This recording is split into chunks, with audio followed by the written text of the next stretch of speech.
Let me ask you something. When was the last time you felt fully present? Not just physically in the room, but mentally there. Maybe it was watching your child laugh until they couldn't catch their breath. Maybe it was rocking your baby to sleep. Maybe it was sitting outside while the kids played. Maybe it only lasted a few seconds. Those moments remind us what we're really longing for. Not a perfectly managed home, not an empty inbox, not a finished to-do list. We're longing for peace. We're longing to enjoy the life we're working so hard to build. But sometimes the biggest thing standing between us and that peace isn't another responsibility. It's all the tiny responsibilities we've been carrying in our heads. One phrase from today's audience research really stood out to me. My brain has too many tabs open. If you've ever had 20 browser tabs open on your computer, you know what happens. The computer still works, but everything slows down. It freezes. It lags. It struggles to keep up. Now imagine trying to edit a video, answer emails, play music, and download updates all at once. Eventually, something gives. I think that's exactly how many moms feel. You're not broken, you're overloaded. There's a difference. For a long time, I believed being a good mom meant keeping everything in my head. If I remembered it, it got done. If I forgot it, I had failed someone. Maybe you felt that too. You become the family's backup memory. Appointments, birthdays, school forms, meal plans, activities. Everyone assumes mom will remember. Somewhere along the way, we started believing that carrying everything ourselves was part of loving our families. But I don't think that's true. Love isn't measured by how much you carry. Love is measured by how present you are. Sometimes the most loving thing you can do is stop expecting your brain to hold everything. That's why support matters. And I don't just mean technology. I mean every healthy form of support. A spouse who shares the mental load, a friend who checks in, a church family, a calendar, a notebook, a meal plan, shared grocery lists, phone reminders, and yes, sometimes AI. None of these replace your role as a mom. They simply remove unnecessary mental clutter so your attention can return to the people only you can love the way you do. Because here's the truth. Your children don't need your brain to remember 47 tiny details every day.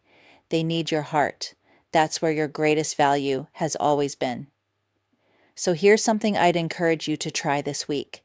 Take just 10 minutes, not to clean, not to organize, not to catch up. Simply empty your mind. Grab a notebook or open ChatGPT and write down everything you're carrying. Appointments, bills, school forms, birthday gifts, meal ideas, things you've been putting off, worries, conversations, projects, everything. Don't organize it. Just get it out. You might be surprised how much lighter you feel simply because it's no longer living inside your head. Then ask yourself one simple question. What actually needs my attention today? Not next month, not next week, today. Because one of the biggest causes of overwhelm is treating every task like it's equally urgent. It isn't. Some things matter today, some can wait, some can be delegated, some don't need to happen at all. Clarity creates calm, not because your list becomes shorter, but because your next step becomes clearer. Another habit that's helped many moms is what I call an evening reset, not a cleaning routine, a thinking routine. Before bed, spend 5 minutes getting tomorrow's thoughts out of your head. Write them down. Or ask AI to organize tomorrow into 3 simple priorities, not 20. 3. When you wake up already knowing your next faithful step, yesterday's unfinished thoughts don't immediately overwhelm you. Life will still have surprises, but the mental noise becomes quieter. One last thing.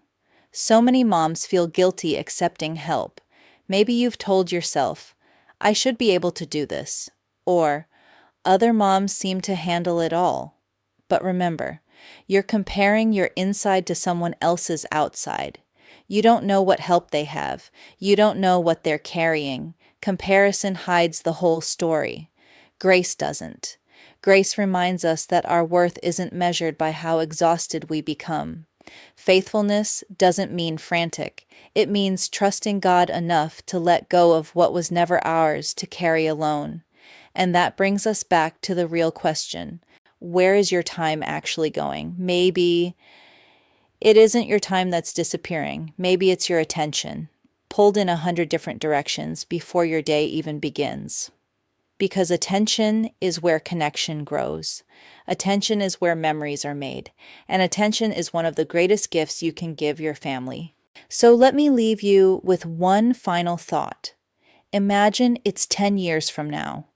Your children are grown, and they're looking back on what it felt like to grow up in your home. They probably won't remember whether every load of laundry was folded on time. They won't remember if dinner was homemade every night. They won't remember whether every school paper was perfectly organized, but they will remember how it felt when you looked into their eyes. They'll remember laughing with you, reading together, cooking together, the hugs before school, the conversations before bed, the moments when they knew Mom was really here. Those are the moments that shape a childhood. And those moments require something more valuable than time. They require your attention.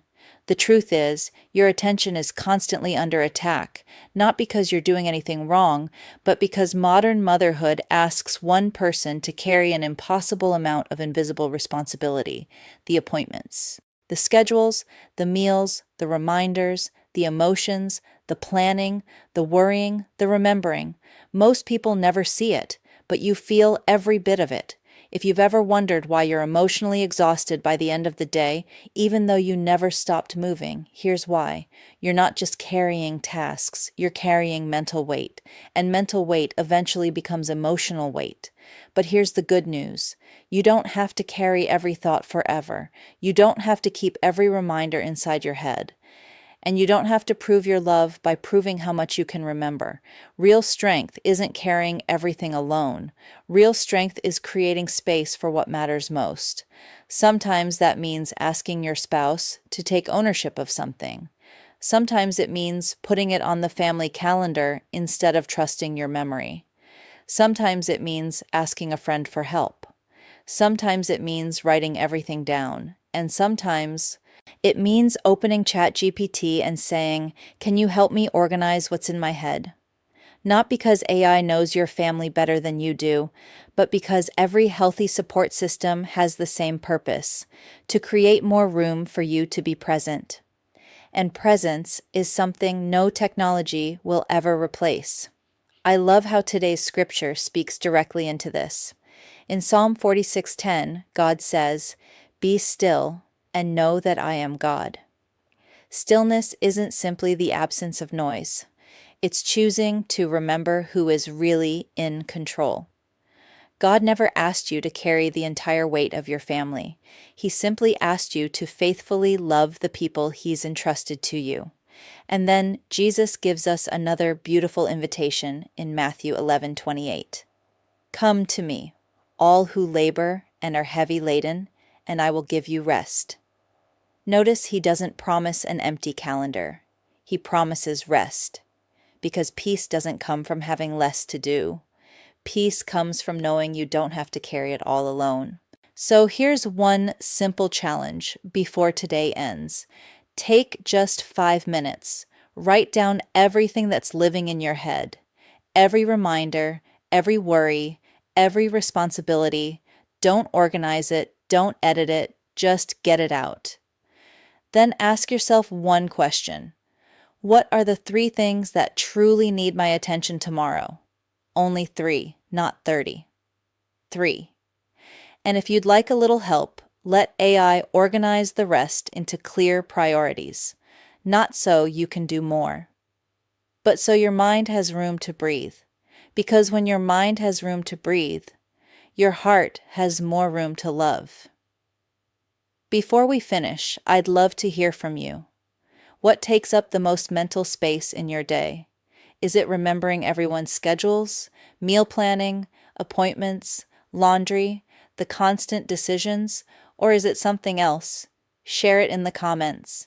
Not only would I love to hear your story, but your comment may remind another mom that she isn't carrying this invisible load alone.